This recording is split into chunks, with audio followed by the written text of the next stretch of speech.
Hello, good morning, good afternoon. Welcome to everyone who is joining us today. My name is Ashley Cruz, and we're very excited to have you here for Procurement IQ's second live webinar, and extremely pleased to have our returning guests, Phil, Helen, and Kelly from Art of Procurement.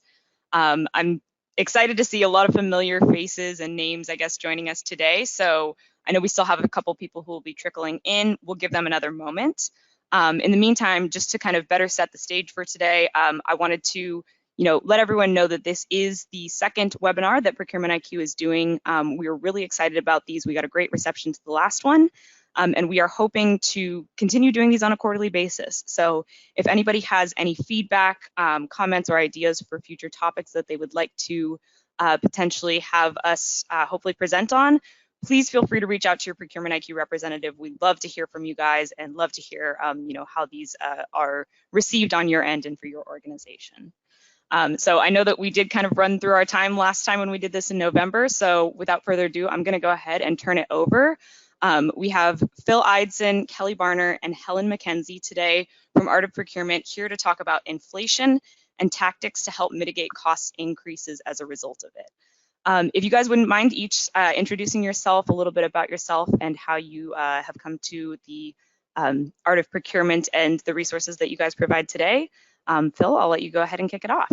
Oh, thank you, Ashley, and thank you for welcoming us really to this webinar and for inviting us to participate in it. So, yeah, my role is I've had 20 years as a procurement practitioner, both on the practitioner side, both in direct procurement and then the indirect procurement space, and then spent some time as well with in consulting and in procurement transformation and things like that before I set up Art of Procurement about 7 years ago.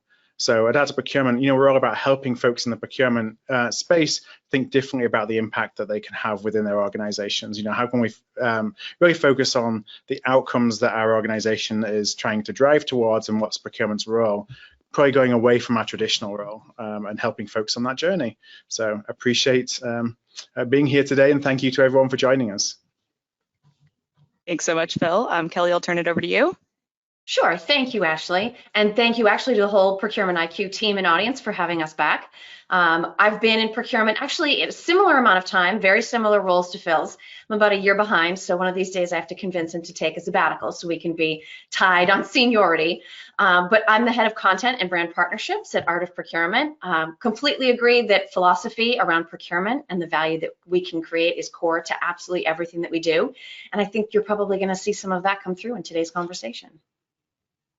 Excellent. And finally, Helen. Thanks, Ashley. Yeah, I'm Helen Mackenzie, and I'm the head of events and community at Procurement, and I'm a former government CPO, so I came a bit later than Kelly and Phil to procurement. I was in financial services before that, and bringing that enthusiasm for procurement, I just love procurement, anything about it, to Art of Procurement and to lots of discussions like these. Excellent. Well, thank you guys so much for joining us. We are really excited to have you back. We led such a robust discussion last time, and inflation, the topic of the day and the hour. I know that there are a lot of people who are really eager to learn kind of some of the strategies that you guys are here to share today and kind of help navigate these tricky waters, as it were. So as silly as it might seem, I do kind of want to start by just giving a little bit of kind of setting the stage for what we're talking about with inflation, although I'm sure everybody who's on the line knows what's happening, has felt the impacts of it and all of that. But essentially, since the start of the pandemic, we started seeing a couple of different areas that were causing prices to increase, whether that was supply chain backlogs or scarcity of certain commodities or labor shortages. And really in the past about 12 months or so, those effects have started to snowball and really impact a wider variety of goods and services where prices are increasing. So last month, inflation was tagged at 7.5%, which is the highest rate of inflation that we've had in 40 years in the United States since 1982.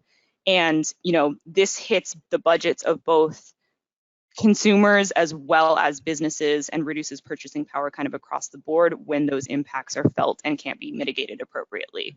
So really with that, you guys just mentioned how much experience that you have in such different and varied roles within procurement.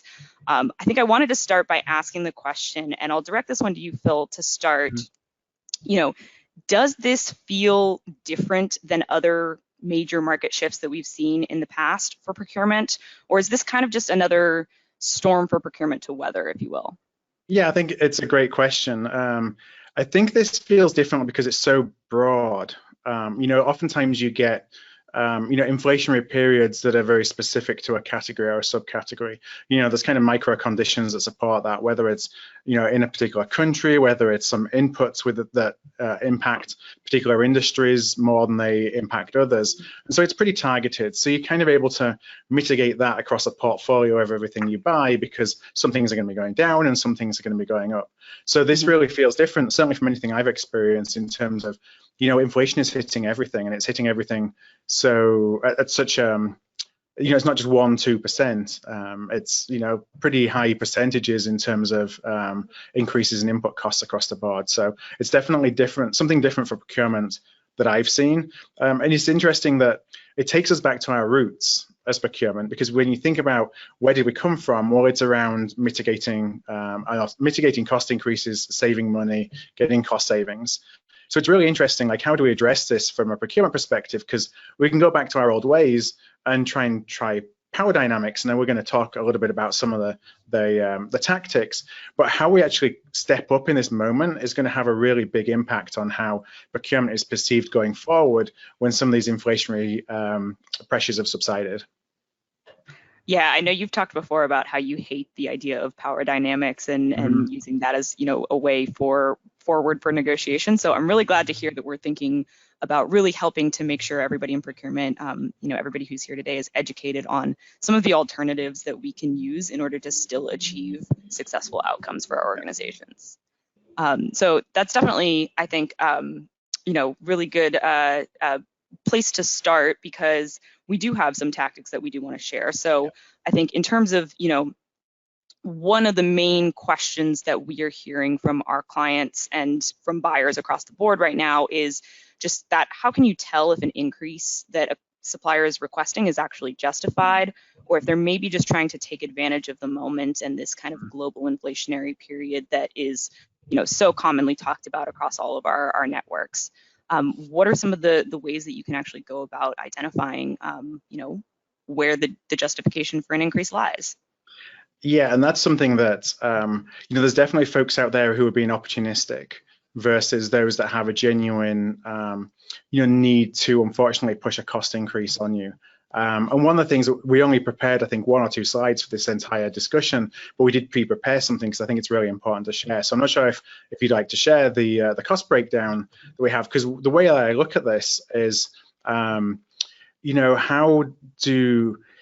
what's the cost structure of the product or service that you're buying? Because I think where folks take advantage is not, is a cost increase warranted or not? Because for the vast majority of times right now, it's hard to argue that there's not increased input costs. Now, there may be times when you buy a product or you buy a service and it's been in an area where input costs were really low and they've never changed the price down, so they've been getting a ton of margin. But now all of a sudden that margin they've been enjoying is being squeezed a little bit, and they're coming to you to try and increase it.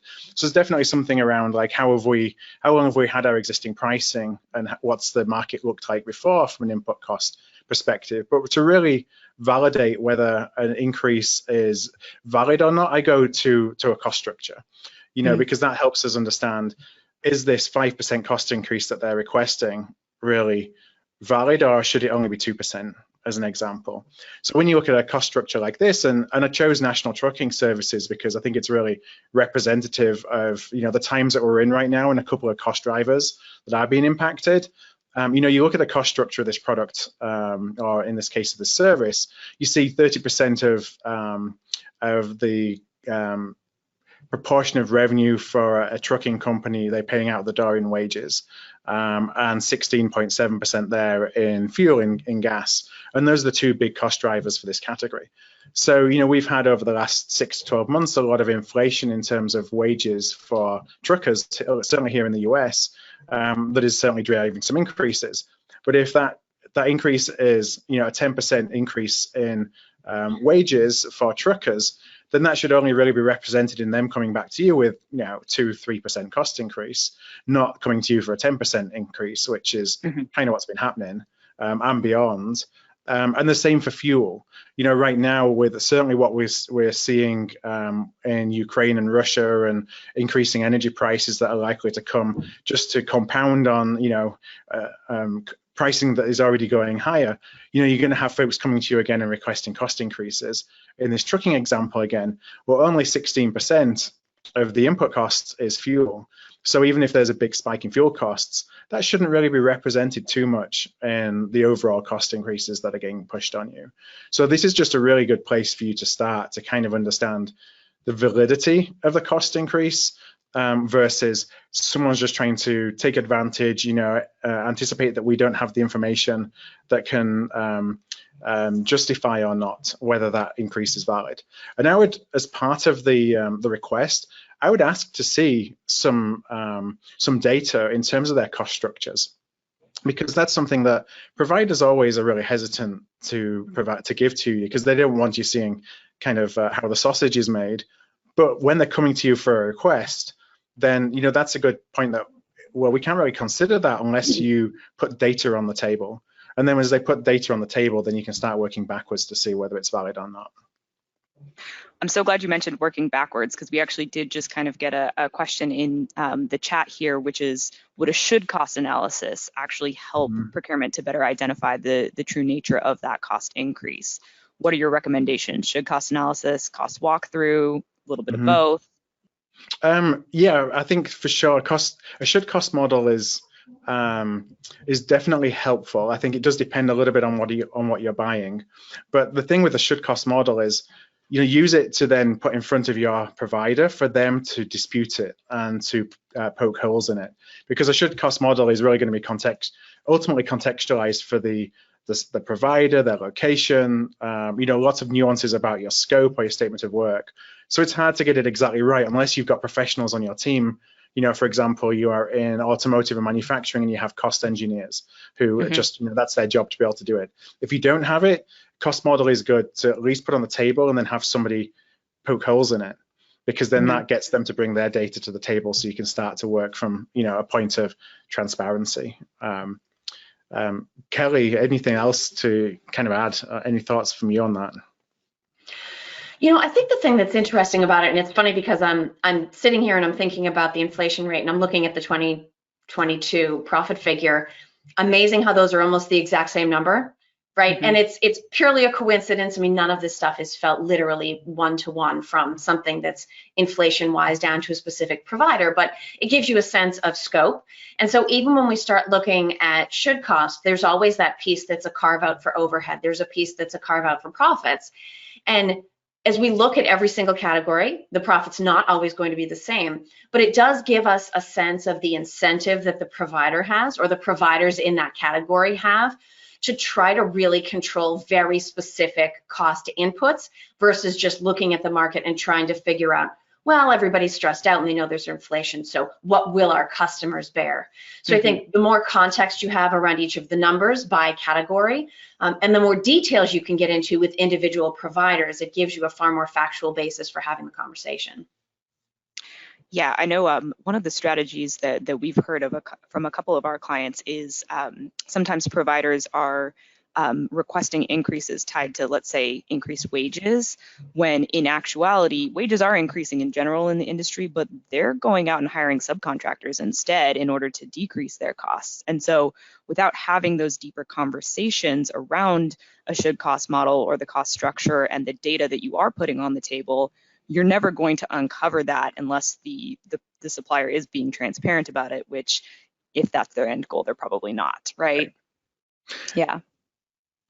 Yeah, and I would encourage, to think about, if you have to take that cost increase, don't position it as a cost increase, but position it as a temporary surcharge.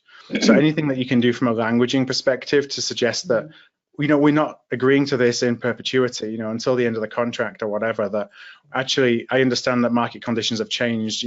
Maybe we believe that those are a short-term change because it's just a supply and demand imbalance right now, but that there's this expectation, and even as part of the agreement to take a cost increase, put in place some governance which allows you to continue to track that over time, to say, okay, now these conditions have changed, input costs are starting to go down again, how are we going to claw back some of that increase? Because otherwise, everyone will just take they'll come to you when they want the increase, they'll stay quiet when the input costs start to go back down again.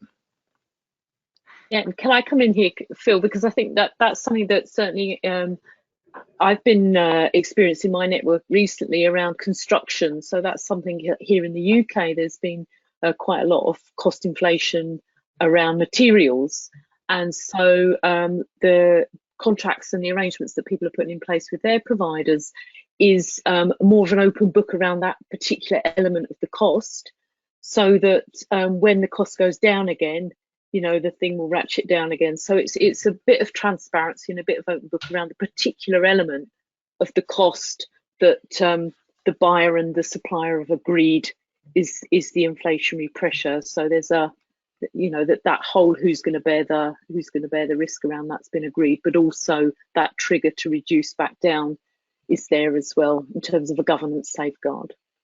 Yeah. And I know in terms of governance, obviously, when it comes to those commodity inputs, tracking it to an index is probably going to be the best way to do that and ensure you'll receive those savings once costs do, go back to decreasing. But one of the questions we did just get in the chat is, what's the recommended documentation for a quote for an increase attributed to wages? Is there anything you guys have experienced to sort of help with that? I think that it depends on where the services are being provided from. So it's hard to get really granular on wage data. However, you can track to, whether it's government data from where the majority of the services are being provided from, for an example.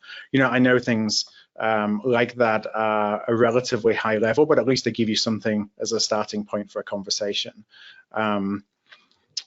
That's probably where I would look for services. If you have wage data, so and that's actually a good segue on. So for the trucking example, you have a lot of wage data that's very localized. If you have the ability to collect that, then that's a good place to start as well. And you may be able to get that through your contingent labor provider as well, as an example. If you're seeing different contingent labor rate increases changing for certain job titles, job types, certain locations. But I don't look at it that you have to have like the most accurate piece of data that's very, very specific for your scenario. You need to have something that's directionally correct that gives you the ability to start a conversation, because then you can put the questions on, well, you show me, prove it. You can kind of put the prove it conversation back onto the supplier, as long as you've got an idea for kind of the ballpark of what's fair and what's not fair.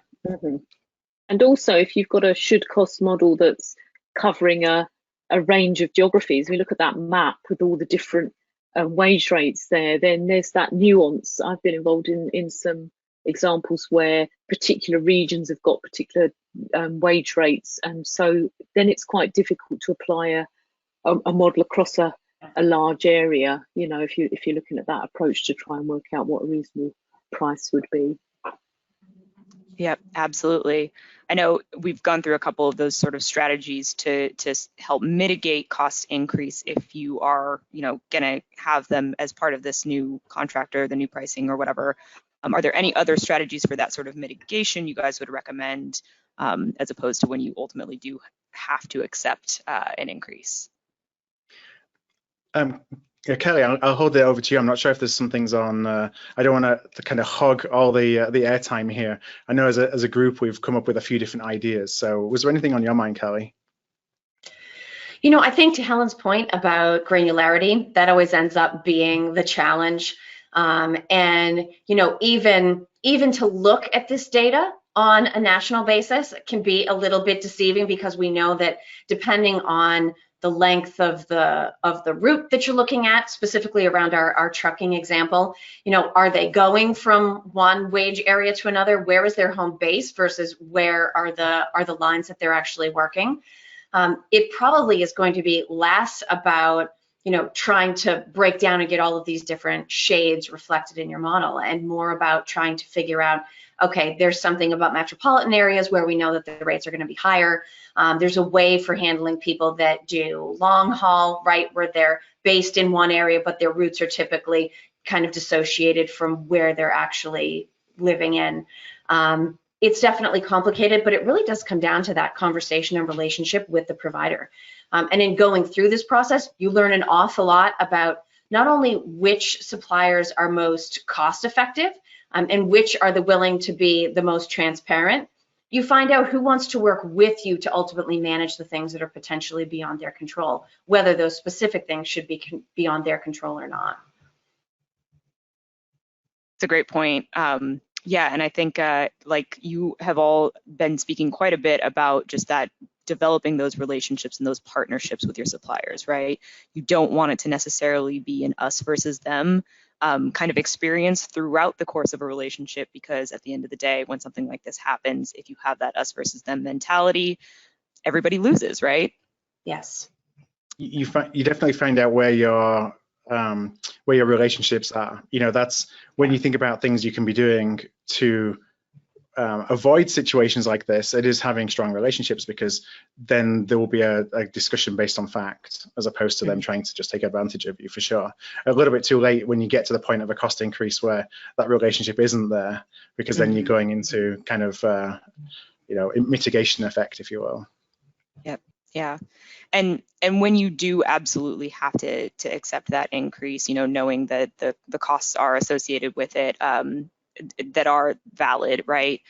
What are some of the strategies, let's say if your business can't accept the full amount of the increase that the supplier is actually asking for? What are some strategies to help kind of reduce what that impact is?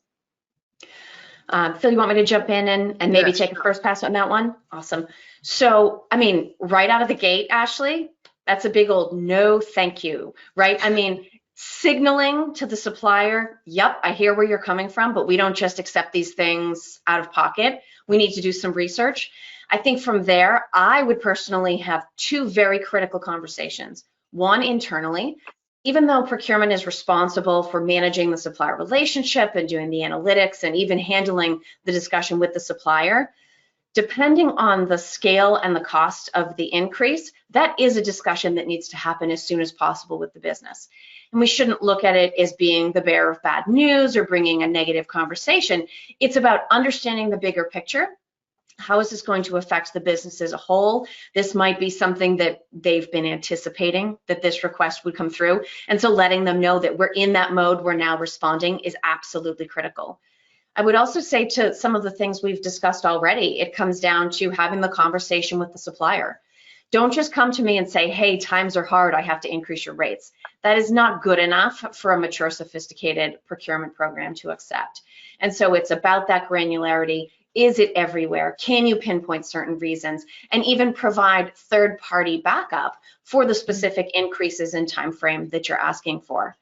Now, assuming you have the conversation with the business and also with the supplier, and the conclusion at the end of the day is still that some kind of increase is going to have to be tolerated, there's still a few options. One is to take a look at the contract and see if it says anything in there around even how an increase in rates, if it's temporary, is to be managed. We put a lot of work into establishing these contracts, and we need to make sure that when push comes to shove, we abide by the terms of the contract just as much as we would expect a supplier to do the same. And if even through all of the discussions and brainstorming and conversations and reviewing the contract, rates are still going to be up, now you're literally looking at trying to mitigate the cost increase. And you're either doing it by looking at your service requirements or your specs, if it happens to be a product. Is there something we can do to make ourselves a less expensive customer to serve, either through hours of availability or packaging requirements, or some type of term that's in the contract or some spec that's associated with the product or service that we're buying? And if even that doesn't work, then it becomes about taking a look at demand. Where can we pull it back so that we're not buying as much? We have to absolutely have even more conversations to make sure that people whose decisions to buy or the timing to buy might be influenced by a rate. If you can put it off 2-3 months, that might actually be worth some substantial money. But then also looking at sort of, okay, if this is going to have to go up, what do we have in terms of inventory? How can we time things slightly differently? It really does become about changing the demand itself and making sure everybody knows that is going to be buying off of this contract or these contracts for the product or service, that they know any purchase you're making now is costing more, and it's either causing us to have to push increases along to our customers, or it's cutting into our profit margin. So there's a number of things that can follow. None of them are necessarily fun. They all require data, but at the end of the day, it's really about putting in kind of a backstop to either mitigate or minimize the increase that actually has to be taken, and for how long. I'm glad you mentioned the contract, because that's one of the things I'm seeing in the chat here as well, is that fee caps is now the time to make sure that we're putting those into contracts for, like you said, the service level agreements. What do we want to make sure we're kind of, including, so that we're not facing the same issue again 6 months or 12 months down the line when we need to ultimately repurchase. And times do change. What you put in place during easy times or good times is what you want. What you put in place during difficult inflationary times, like we're in right now, is what you need. And so if you're working off of a, let's say at this point, 3-year or longer contract, you may have put it in place during a much easier time when you were able to contract for what you wanted. And that's a great example of a spec that you can pull back to what's needed for the remainder of that contract. And I think it's not, it's not teaching granny to suck eggs, just to re-emphasize that, where the balance of risk to do with prices is in the contract will reflect in the price. So, if we have a contract where you have transport contracts, for instance, that I've been involved in, where the balance of risk to do with the fuel was with us, that meant we got a great price for the good times, the ordinary times, but it meant we bore the risk for when times were hard. But what we were able to do was to budget for that and to think about contingency planning. So I think that there is that thing about always remembering who bears the risk in any, even though we think we've been, extremely clever with a contract term and we can enforce it, then somewhere that's going to manifest itself in the price, isn't it? Yeah, absolutely. It's all part of obviously the conversation, is the biggest way to actually go about kind of mitigating these increases, right? You have to be in constant communication with your supplier and fully willing to take that, hey, we'll bear the risk on this, but this is what we need to see in response.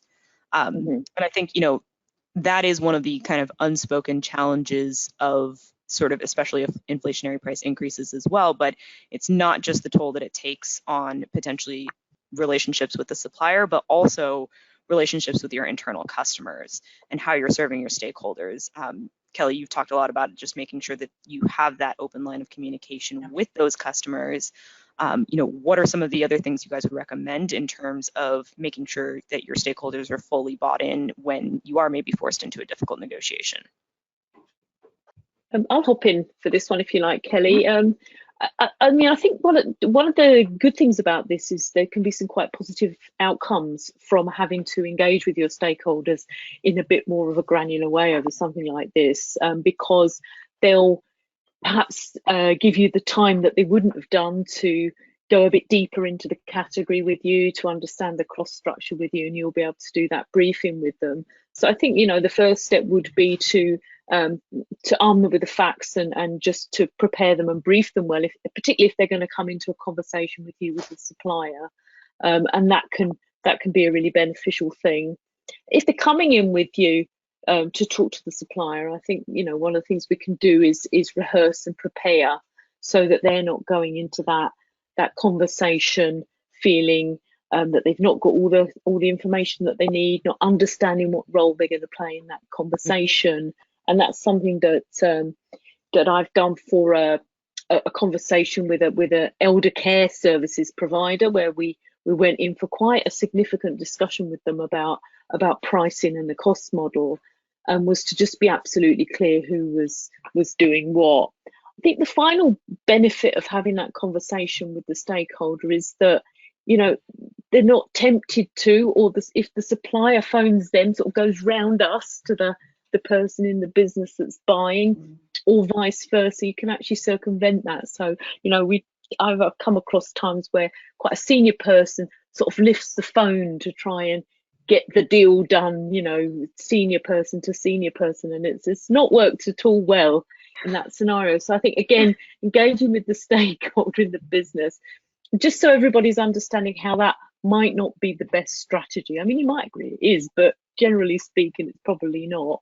I think that can be quite a good outcome from that better engagement with our internal stakeholders, and making the most of the positive aspects of getting a little bit more time with them than perhaps we would have done if times were right and they were just saying, yeah, that's a great price, on you go. It's a great point. Yeah. I know I'm seeing so many great kind of like suggestions and questions in the chat here. I think we'll maybe turn that over in a minute and sort of look through, obviously, some that are very specific to kind of certain contracts. I don't know how much you guys will be able to speak to exactly without a ton of details, but one theme that I am kind of seeing is those sort of like creative solution options. What are some of those maybe more less immediately thought of, or what you would jump to that you may need to kind of consider when it comes to these inflationary price increase for large contracts? Yeah, and I can take that. I actually see one question kind of along those lines from Jeanette, who asked, how does procurement help the line of business to eliminate unnecessary costs? Because that's one of the things that I think of in terms of solutions, and it's something that Kelly touched on as well. And I would say questions are great, so please keep them coming. I see so many of them, and I know we're not going to get to all of them, but it's going to really help us as well figure out what's on your mind and what do you need some support in, and as we think about other content.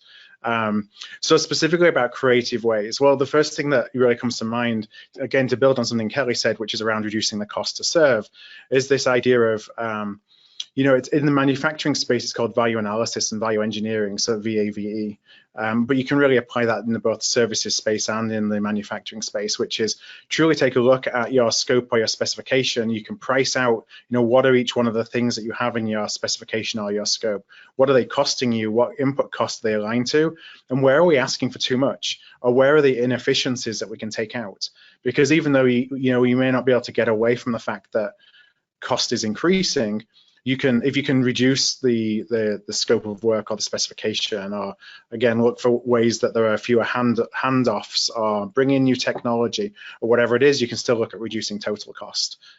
So that's something that I recommend to all organizations to think about. I mean, we can and probably should be doing that in normal times as well, but it becomes even more urgent in inflationary times, but also a way to come out of it with a win-win. So it's not going to be I win, you lose, because I've taken the hit or you've taken the hit. It's how can we work together to reduce cost and we both benefit from that. And so many suppliers are willing to do that with you because they can then apply the learnings to all their other contracts too. So, they get the benefit across the rest of their customers. I would say, in some environments, this makes sense where you ultimately take responsibility for negotiating directly with second-tier providers. So there may be some input costs that your supplier themselves are not able to really influence, perhaps because of the size of their organization. So if you have the opportunity to, you may actually have a better cost with a tier 2 than what your tier 1 does. You can then start to buy material, buy product from them, and then kind of assign that to your supplier at a lower cost. I think when you do that, you've got to be really careful that it's your tier 1, the person that you buy from. You have a relationship with them to the extent that if something went wrong, they're not just going to say, well, you told me to buy that. It's all on you now. But if you have a relationship where, it's not going to affect their accountability for those products and services, it's definitely an option that you can go. You can also always look at substitute products. We talked about that a little bit before. What can I buy that ultimately gives me the same outcomes and outputs than what I'm already buying that may cost me a little less money? and also look at different buying channels. So it's kind of similar to the idea of you can buy from the tier 2 on behalf of your tier 1s. Well, what if you go through a distributor rather than direct, or go through a GPO rather than buying direct, or vice versa? If you're in those models, maybe it's more cost effective just based on who you are. So are there different ways and different places that you can go to buy those things rather than the route that you're going? And sometimes they provide a little bit of opportunity to reduce the cost. And then the last thing I would say is, and it's always an option, is go to market. Somebody comes to you with an increase, you're not sure if it's valid or not, you don't think that the pricing is in line with market pricing. Do an RFI, or put out an RFQ to really just get a better picture of where the market is, because that'll give you a better sense for, am I being taken advantage of here, or is this the new reality? And based on the responses from those, that'll arm you with the data as well to make a decision on, do I go further and go out to a full RFP, for example, or am I just, I've got some additional data points which helps me justify the increases. Yep, absolutely. I think the most important thing coming through to me is, from all of that, you have to have the time in order to fully investigate alternative channels, right? If you have a contract that's going to expire in 3 months, you may not have time to go out to RFP for that, which means then you are taking that option off of the table, and you therefore just need to either renew with the incumbent or kind of negotiate the contract as such. I think I'll just jump in, Ashley, just to say though, sometimes when you have that situation, your suppliers are willing to do extensions, like a 3-month extension or a 6-month extension. So you may take the hit from a pricing perspective on doing that, but you can sometimes buy yourself more time. Great point, yeah. And I was thinking the same thing as well for some of those other kind of investigating alternative buying channels, right? And substitutes we sometimes think of as such a one for the other, and nope, I know this one is the one that I need, so therefore I'm only going to consider that, when at the same time buying channels can kind of help provide substitutes as well. I think it's not something that's going to work for everybody, but we have one client that had talked about having multiple construction contracts going on and just bulk purchasing some of those raw materials and then only hiring the sort of third-party services to implement, so they were saving on materials instead of having those margins that they're essentially paying for the work by purchasing the goods through the individual providers that were working on those construction projects. So it's certainly something where there's creative options to be found, and like we've been saying, working with your stakeholders to help kind of uncover and evaluate those is certainly going to be highly necessary. Yeah, in the services space, what comes to mind is, for example, if you're buying consulting, you may be buying consulting from a top 4 organization to do execution-based work, and so you can split statement of works where you perhaps get the strategy work done by a top 4 consultant, and you get the operational work done by more of a niche consultant or a local consultant. And again, it's just ways of kind of re-looking at the scope and where you're placing elements of the scope with different providers so that your total cost is lower. There's always things that you can do. Now, your stakeholders may not be amenable. They may be amenable. There's always kind of creative ideas that you can come up with to split scopes from a services perspective, and with raw materials too. And I think that idea that there's I'd call it a make or buy conversation, an insourcing outsourcing conversation, that even doing a little bit of thinking around a slightly different model of delivery of a particular thing you're buying. So I'm thinking of a transport service, the trucking we've got. What if we leased a load of trucks and did it ourselves and employed drivers? How much would that cost us compared to buying it in? And even just being able to, I've had a scenario where we just put that on the table with the supplier and said, I think we might just do this ourselves. Got them to think a little bit more around pricing and then profit and come back with a price that was a little bit more reasonable. So even just having the suggestion that you've got a different option that you might go down can sometimes help suppliers be a little bit more cooperative, I think. And we've seen companies do that successfully, since the start of the pandemic. A lot of big box retailers opted to, purchase or rent their own cargo ships in order to bring goods across from other continents. And so, it's not like those those options are completely off the table for any organization. It's really just a matter of, like you said, having the data, having the conversations, and digging deep enough to understand, is that actually going to have a positive impact for us? Is this a viable solution? I think that does play to, there was a question in the chat about big providers and how could you sort of influence that when they wouldn't even give you a sort of contract for yourself, and that might be one option where you just give yourself a bit of a choice about what you're doing. It's not always the case, but cloud storage, for instance, that might not always be the case, but there's quite a lot of providers around that, around just now, isn't there? Absolutely. So I wanted to turn over to some of the questions in the chat. I think, someone mentioned, it looks like Omar mentioned that like RFI and RFP is definitely a good way to also just turn up the heat on your current supplier that's proposing that increase. But at the same time, maybe going to market can be sort of a quick knee-jerk response at times. Are there any, I guess, new considerations that procurement and businesses should be taking into account when deciding, should we go to market versus should we, continue down the other path? Well, Ashley, I can come in on this one. So I would say the go-to-market strategy always makes me think a little bit about speeding to get somewhere because you're late, right? The faster you drive, the more likely you are to get pulled over, and then you're going to be even later than you were to begin with. So I think when you figure, it's almost like we do total cost of ownership calculations all the time. It's sort of like a total time required kind of calculation. When you're already feeling under a rush, that puts pressure and it tends to elevate the role of emotion in decision making. So you should sort of be aware of the fact that you're in like a red zone on handling the supplier request or the potential cost increase. But try to think realistically about how long it's going to take you to go to market.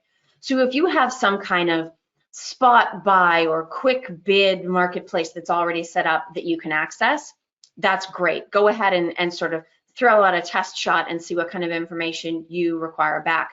But if you know, for instance, even that the internal approval process for issuing an RFI or throwing out a quick RFQ is in the months as opposed to in the weeks for your organization, that needs to be factored into how you choose to handle the situation, because it is going to impact how quickly you can get something else into place. I think the other thing that I would say around that is, when a supplier is really saying, nope, rates are up, we're stuck, we are, non-negotiable, there's no discussion we can do here, I think about going into 5-year-old mode. Why? And you're going to get an answer. But why? And you're going to get a little bit more detail. But why? Right? Keep at them. It's like we talked about with the trucking rates earlier. As you get into more and more granular detail, the more comfort you'll have around the whole picture that the supplier is painting for you, as well as the factors that are actually influencing their request, your ability to control those factors, your ability to control those factors with them. And anytime that you're feeling the pressure to do something quickly in response to a potentially negative consequence, I would say to remember too that probably your information or visibility horizon is exceptionally short. And so whatever solution, agreement, deal, conditions you put into place under those conditions, it should be equally short. Don't put in a big, long, strict commitment if you're only certain about the next 6 to 8 weeks. Try to do what you can with the information that you have. And of course, understanding there is some cost to the business to put any kind of basic agreement into place. But at the end of the day, the more flexibility you can allow yourself, even some type of revisit in 60, 90, 180 days, whatever your visibility happens to be, always keeping that larger context and your certainty and how changeable things are in mind when you craft a solution. It gives you, we talk about agility. That's really how you build agility into the contracts and supplier relationships, and then ultimately the pricing that the company is buying based on. That's a great point. I love that talk about agility, because one of the things I was sort of thinking is this proactivity, like what should buyers potentially be planning for proactively, knowing that we just don't know how long this inflationary period is going to last. And I do want to throw the question to you guys, because I think it's like, what's your number one thing, but also just reminding myself that being agile is more important than trying to predict the future. And so making sure you build in that agility is absolutely going to be key. But yes, I guess, are there any recommendations you would say to make sure that someone's setting themselves up to be proactive and or agile? Yeah, I think just right now, it's something we talked about earlier. It's all about when you are being, so the proactiveness is, when I think of it from a contracting perspective, is make sure you have some governance in the contract around how do we actually address cost increase requests. And I know that that's something that we shy away from because we don't even want to open the can of worms of talking about it. And we often like to, imagine if we don't talk about it, it's not going to happen. In an environment like this, I think that it's certainly those providers and those suppliers that you want to have a trust-based relationship with, having some kind of mechanism to be able to review and discuss cost increases and cost decreases is a way that you're already kind of setting things up from the off, so you know how it's going to be managed, so it doesn't get into a debate. And that's probably the main thing. And the other thing, what I talked about before about cost to serve, what can you be doing right now, even if it's not going to be something you put into fruition for a year or 6 months or whatever, however long that takes, start to be thinking about what can we do differently and how can we change our scopes and specifications, or have efficiencies in the process. Mm-hmm. Absolutely. Yeah. I know. Go ahead, Helen. Yeah, I was just going to add to Phil's too. I think my point would be about being back to the point about be clear where the balance of risk to do with cost lies in the contract. Is it with you as the buyer? Is it with them as the supplier? And that comes from understanding your cost model and all the different elements in it. And I think if you do that, then regardless of what the world, life, the climate, geopolitics throws at us over the next period, because I think it's going to, with that contract, that particular thing you're buying, you'll know, okay, fuel prices are going up. I know it's us that's got a bit of risk around this. So you're then zooming into that contract to give it the attention. So that would be my advice, of just understanding where the balance of risk was lying in the contract. That is definitely great advice. Yeah, go ahead. I know we're running out of time, so I just wanted to kind of pose one thing at the end, which was cost might not matter. We're doing all this focus on cost, but if you've got pricing power, you may actually be able to use this to your advantage. So really think about total cost. Kelly said TCO earlier, and the importance of TCO, but if somebody's coming to either cost increase request, what are some of the value levers that you can get from them that are more important to you? It might be around delivery, it may be around supporting your ESG initiatives, or about innovation, or there's just other things that you may be able to get far more benefit that are worth more to you than agreeing to a cost increase. So put everything onto the table. Great advice as well. So I know we only have about 13 minutes left, so I do want to go ahead and take a couple of the questions from the chat, to the extent that you guys are able to sort of help guide maybe some kind of more individual scenarios. But one of the ones that's jumping out to me is just kind of when contractual prices are fixed, how does that change the conversation? This is a question from Alexander McMath. If you can contractually say no, should you make any sort of adjustments to how you're approaching those conversations with the supplier? I have an opinion, and I'll certainly let Kelly and Helen jump in as well. Yeah. I think that you have an ethical responsibility to your supply base to at least consider increased requests if they are, if there's really justified because of changes in the input costs, and they're an organization where you are a big provider or a big customer of theirs, for example. We shouldn't just brush it off and say, here's the contract, because if you don't, and you're forcing them to take increased requests because you got the power in that relationship, it's probably going to come back and bite you. It might bite you because they can't afford to invest in the relationship so much, or they're cutting corners somewhere else, or their financials start to suffer. So I do think that certainly, if you're a buyer in a larger organization, you have an ethical responsibility to at least consider, as opposed to just hiding behind a contract where that provider is much smaller than you are. Yeah, I would definitely agree with that. And I would probably add a piece that it always matters, of course, what the product or service is, right? If you're talking about, the employee coffee machines, or the people that come in and tend the plants in the office, right? Okay, let's keep this in context versus, is this something that if we create a stink or ruin a relationship with the supplier, we're going to end up having a negative effect on our end customer, right? And not all companies do the indirect direct spend split in exactly the same way. So it's important that procurement look at that in a nuanced way. But we also have experienced over the last couple of years what happens when the supplier says, yes, so nothing's coming. There is not going to be service delivery. There is not going to be product. And that's a reality we would potentially have to deal with as well. And so trying to think a couple of moves ahead, if we go back and say, no, we have a contract, we absolutely will not accept this price increase, what is their next move going to be? What are our other options? You can't just deal with kind of the current place in the conversation. You have to be thinking both in terms of how the relationship and the conversation will progress with the supplier, as well as the extended effect on brand relationship. You know, sometimes suppliers are also customers. Understanding all of the implications of playing hardball. It's, you know, the more that's at stake, the more research needs to be done before strong action is taken. Absolutely. Yeah. Playing hardball is never going to make you that customer of choice. Yeah. No.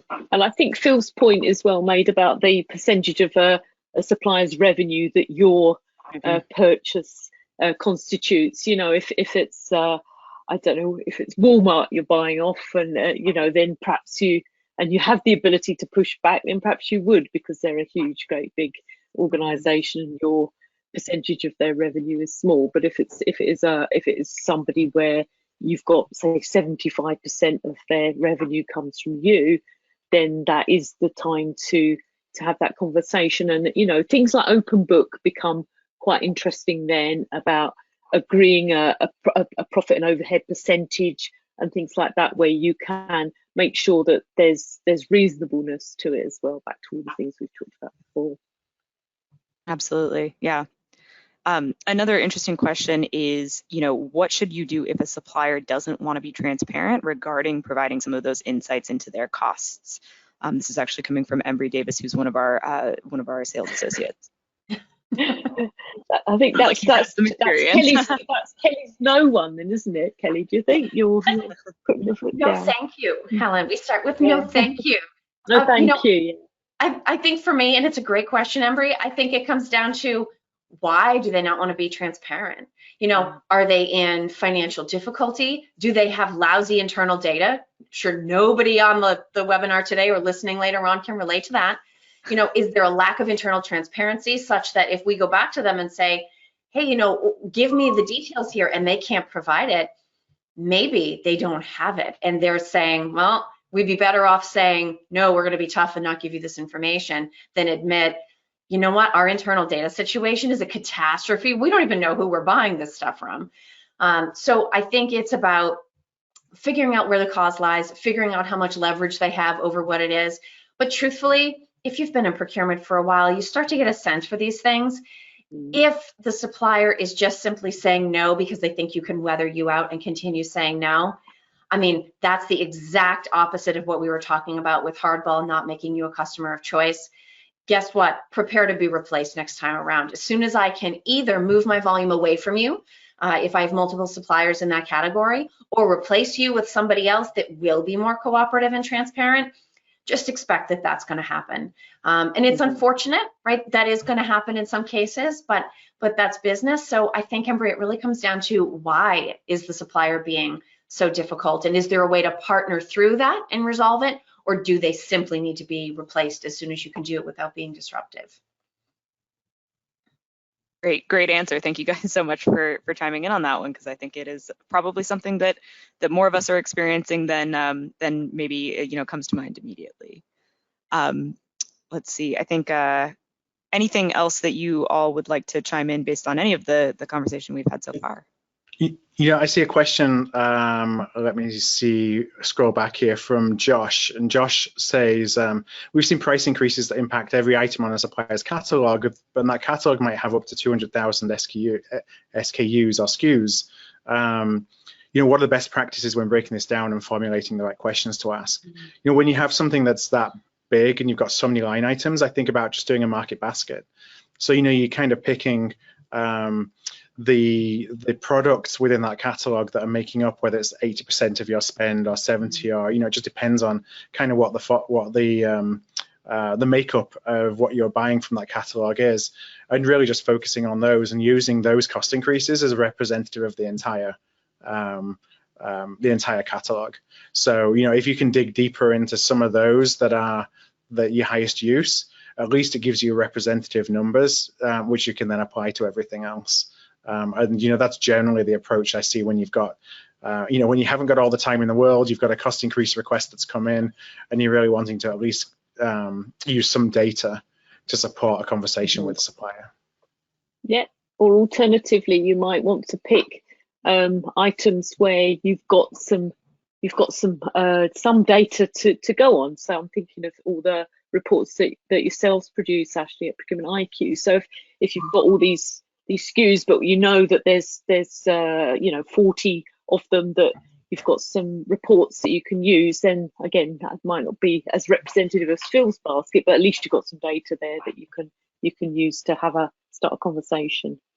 Yeah, and I think just to add to what Helen said, to the point about data, you know, we all try to be very good and stay aware of what's going on in the world, but keeping in mind that especially around the topic of inflation, so much of the media coverage that's out there is not intended for B2B buyers to be making decisions based upon. It's, well, first of all, to sell newspapers, and also to freak out individual consumers. And so being aware, it's sort of back to that idea of what's the emotional impact of the general news situation that we're dealing with, being able to separate, okay, I saw those headlines with the very dramatic graphics before I you know, came to work today. Having a way of clearing that out of your mindset and not allowing that to enter into how you negotiate, discuss, you know, handle any of this with suppliers. You know, we talk a lot about bias when it comes to the size of suppliers, or when we're talking about diversity suppliers, but our own bias around dynamics like inflation, just calling it out, even if it's in our own minds, and thinking, you know what, every third news story right now is about inflation, but how much does that really affect what I'm buying? As professionals, we have to be able to draw that line and stop and say, you know what, I get that it's affecting fuel, or I get that there's labor shortages, or maybe this one particular geographical region is having an issue right now, but truthfully, it doesn't really affect what I'm buying today. It shouldn't affect where this supplier's operation is. And being able to separate coverage of things like inflation that's intended for sort of a general audience from very specific market analysis reports that are intended for B2B supplier conversations and negotiations, it is a completely different thing. And the more we can separate those two, the better result we can get to. That is such a great point, Kelly. I'm glad you mentioned it, because we did have a question earlier about suppliers specifically tying cost increases to CPI. And the consumer price index is meant to measure prices faced by consumers. So even when we're talking about the 7.5%, yes, it's a good bellwether for what's happening overall in the economy, but it's not a good bellwether for specific you know, contracts in I'm sure most cases, if not all.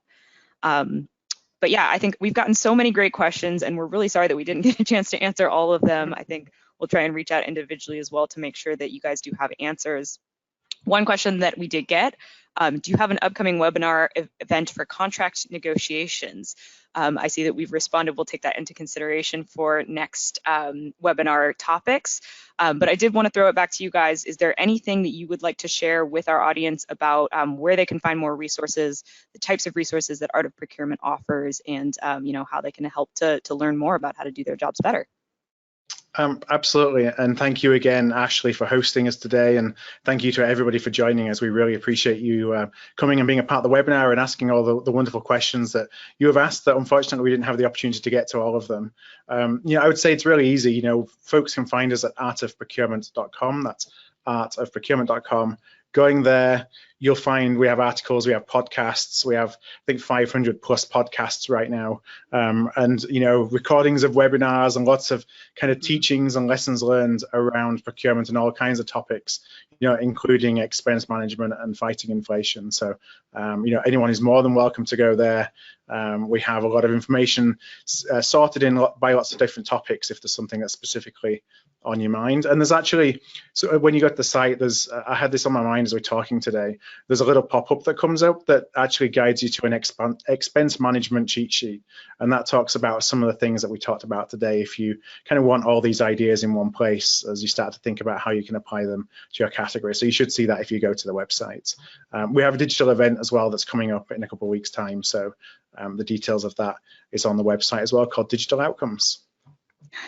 Great, thank you. I've seen that expense management cheat sheet, and it is fantastic. So thank you. Definitely recommend for our listeners today to go take a look. And thank you so much for everyone who's joined. We did record this, so you'll have access to it probably in about 24 hours, and can share it with any of your colleagues who were not able to join today. But thank you so much, Phil, Kelly. Thank you, Helen. You guys are amazing as always, and we're so excited to have had you join for our second webinar and give all these great insights to our listeners today. Thank you guys so much. Thank you. Thanks. Thanks, everyone.